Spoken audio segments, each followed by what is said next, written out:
IPL 2025-18 సీజన్లో ఆ 10 బౌలర్లు ప్రైజ్లు తక్కువనే కానీ వాళ్ళ ఆటతీరుతో ఫ్యాన్స్ని అలాగే జట్టుని ఆకట్టుకున్నారు.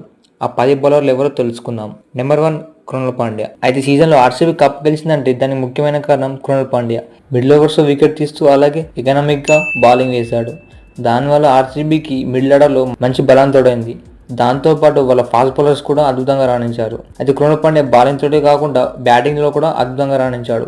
అయితే కృణాల్ పాండ్యా సీజన్లో 5.75 కోట్లతో కొనుగోలు చేసింది. అయితే ఇంత తక్కువ ధరకి ఇంత మంచి ఆర్డర్ రావడం ఆర్సీబీకి లక్ అని చెప్పుకోవాలి. అయితే కృణాల్ పాండ్యా ఈ సీజన్లో బ్యాటింగ్ చూసుకుంటే 15 మ్యాచ్లు ఆడితే 109 రన్స్ స్కోర్ చేశాడు. అతని హైయెస్ట్ స్కోర్ చూసుకుంటే 73. ఆ స్ట్రైక్ రేట్ చూసుకుంటే 126. ఒక మ్యాచ్లో జట్టు ఓడిపోయే సిచ్యువేషన్ నుంచి బ్యాటింగ్తో జట్టుని గెలిపించాడు.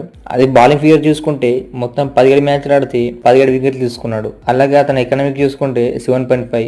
ఆర్సీబీ తరపున బెస్ట్ ఎకనామిక్ ఉన్న ప్లేయర్ కృణాల్ పాండ్యా.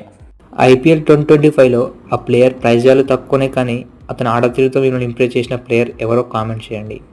నెంబర్ 2 దిగ్విజయ్ శ్రాటి. ఎల్ఐజీకి ఈ సీజన్లో ప్లస్ పాయింట్ ఉందంటే అది దిగ్విజయ్ శ్రాటి. అయితే లక్నో దగ్గర ఆల్రెడీ రవి బిష్ణు ఉన్నాడు, కానీ రవి బిష్ణుని పక్కన కూర్చోబెట్టి దిగ్విజయ్ శ్రాటిని ఆడిపించారు. దాని ఫలితమే ఈ సీజన్లో కనబడింది.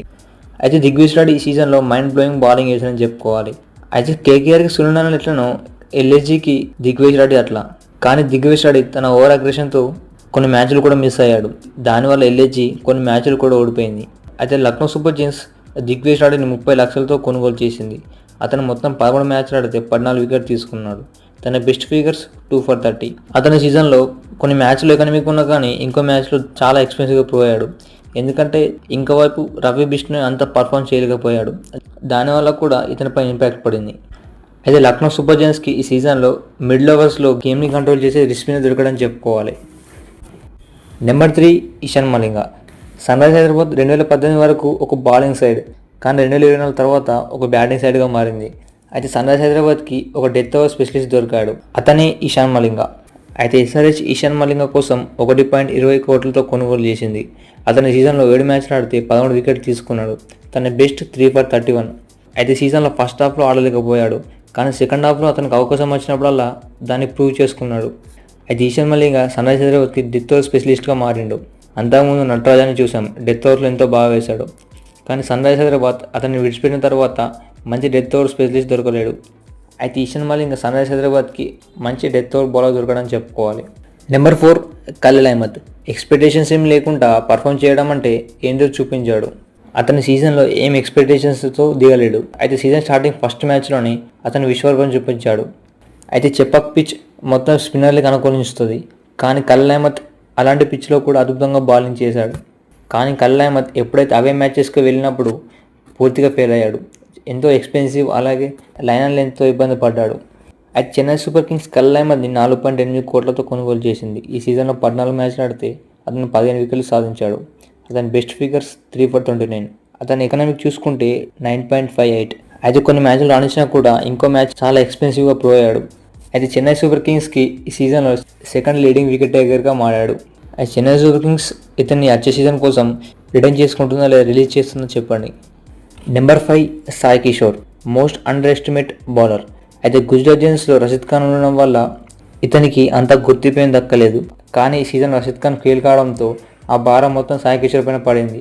అయితే అంతకుముందు సీజన్లో అంత నమ్మకం చూపించలేకపోయాడు. కానీ సీజన్లో రషీద్ ఖాన్ ఫెయిల్ కావడంతో రషీద్ ఖాన్ కన్నా ముందు సాయి కిషోర్కి ఛాన్స్ ఇచ్చారు. అయితే సాయి కిషోర్ ఈ సీజన్లో అద్భుతంగా పర్ఫామ్ చేశాడు.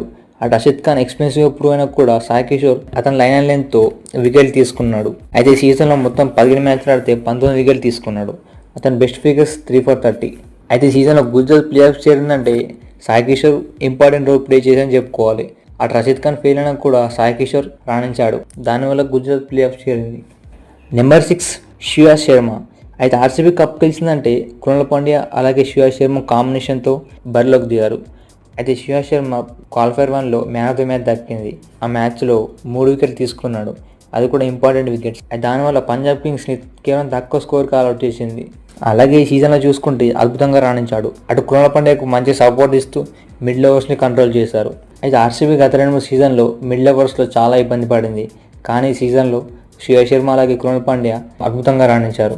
అయితే రాయల్ ఛాలెంజర్స్ బెంగళూరు శ్రేయాస్ శర్మని 2.6 కోట్లతో కొనుగోలు చేసింది. నెంబర్ 7 జయదేవ్ ఉన్మాద్కర్. జయదేవ్ ఉనాద్కట్ ఈ సీజన్లో 7 మ్యాచ్లు ఆడితే 11 వికెట్లు తీసుకున్నాడు. తన బెస్ట్ ఫిగర్స్ 3 for 24.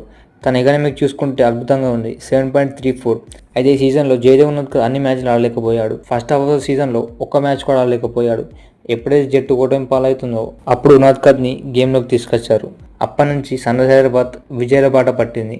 అయితే సన్ రైజర్స్ హైదరాబాద్ ఈ సీజన్లో జయదేవ్ ఉనాద్కట్ని ఆడనివ్వకపోవడమే ఒక బిగ్గెస్ట్ మైనస్ పాయింట్గా మారింది. అయితే జయదేవ్ ఉనాద్కట్ ఫస్ట్ మ్యాచ్ నుంచి ఆడితే టీం ఇంకా వేరేలాగా ఉండవు. ఎనీవే ఫస్ట్ హాఫ్ అయిన తర్వాత ఉనాద్కట్ గేమ్లోకి తిరిగి వచ్చాడు. అప్పటి నుంచి బౌలింగ్ ఇంప్రూవ్ అయింది, అలాగే మన బ్యాటర్స్ అద్భుతంగా రాణించారు. దానివల్ల సన్ రైజర్స్ హైదరాబాద్ టేబుల్లో నెంబర్ 5లో నిలిచింది. నెంబర్ 8 యష్ దయాల్. అయితే రాయల్ ఛాలెంజర్స్ బెంగళూరు యష్ దయాల్ని 5 కోట్లకు రిటర్న్ చేసుకున్నారు. అయితే యష్ దయాల్ ఈ సీజన్లో 15 మ్యాచ్లు ఆడితే 13 వికెట్ తీసుకున్నాడు. తన బెస్ట్ 2 for 18. అయితే ఇంకో పక్క హేజల్వుడ్ పవర్ ప్లే వికెట్ తీస్తే ఇటు యష్ దయాల్ ఎకనామిక్గా వేశాడు. దాంతో ఆర్సీబీ ఈసారి కప్పు కొట్టిందని క్లియర్గా అర్థమైంది మనకు. అయితే సీజన్లో హేజల్వుడ్కి సపోర్ట్ చేస్తూ అద్భుతంగా విజయం సాధించారు. అటు డెత్ ఓవర్లైనా పవర్ ప్లేలైనా ఇద్దరు కలిసికట్టుగా ఆడారు. దానివల్ల ఆర్సీబీకి ఈ విజయం అందించారు.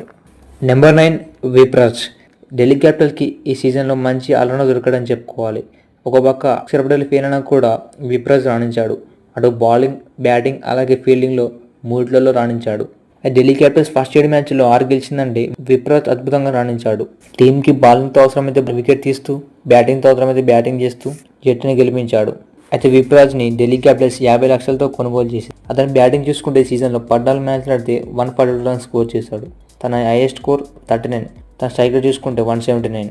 అయితే విప్రాజ్ బౌలింగ్ చూసుకుంటే 14 మ్యాచ్లు ఆడితే 11 వికెట్లు సాధించాడు. తన బెస్ట్ 2 for 18. అయితే కుల్దీప్ యాదవ్కి మంచి సపోర్టింగ్ రోల్ ఇస్తూ అద్భుతంగా రాణించాడు. అయితే ఢిల్లీ క్యాపిటల్స్ రాబోయే సీజన్ కోసం విప్రాజ్ని రిలీజ్ చేస్తుందా రిటర్న్ చేస్తుందా అని కామెంట్ చేయండి. నెంబర్ 10 అశ్విని కుమార్. అయితే ముంబై ఇండియన్స్ ఇతన్ని 30 లక్షలతో కొనుగోలు చేసింది. ఈ సీజన్లో 7 మ్యాచ్లు ఆడితే 11 వికెట్లు సాధించాడు. తన బెస్ట్ 4 for 24. అది కూడా అతను 70 మ్యాచ్లో సాధించాడు. అతను 70 మ్యాచ్లోనే ఫస్ట్ బాల్లోనే రాహాని వికెట్ తీసుకొని 5th బౌలర్గా నిలిచాడు. అయితే అశ్విని కుమార్ బుమ్రాతో పాటు పవర్ ప్లే వేస్తూ బుమ్రాకి మంచి సపోర్టింగ్ ఇచ్చాడు. అలాగే డెత్ ఓవర్లో కూడా రాణించాడు. అయితే ముంబై ఇండియన్స్కి అటు పవర్ ప్లేలో, డెత్ ఓవర్లో అలాగే మిడిల్ ఓవర్స్ ఎప్పుడు కావాలంటే అప్పుడు వికెట్ తీసే ఎబిలిటీ అశ్విని కుమార్కి ఉంది.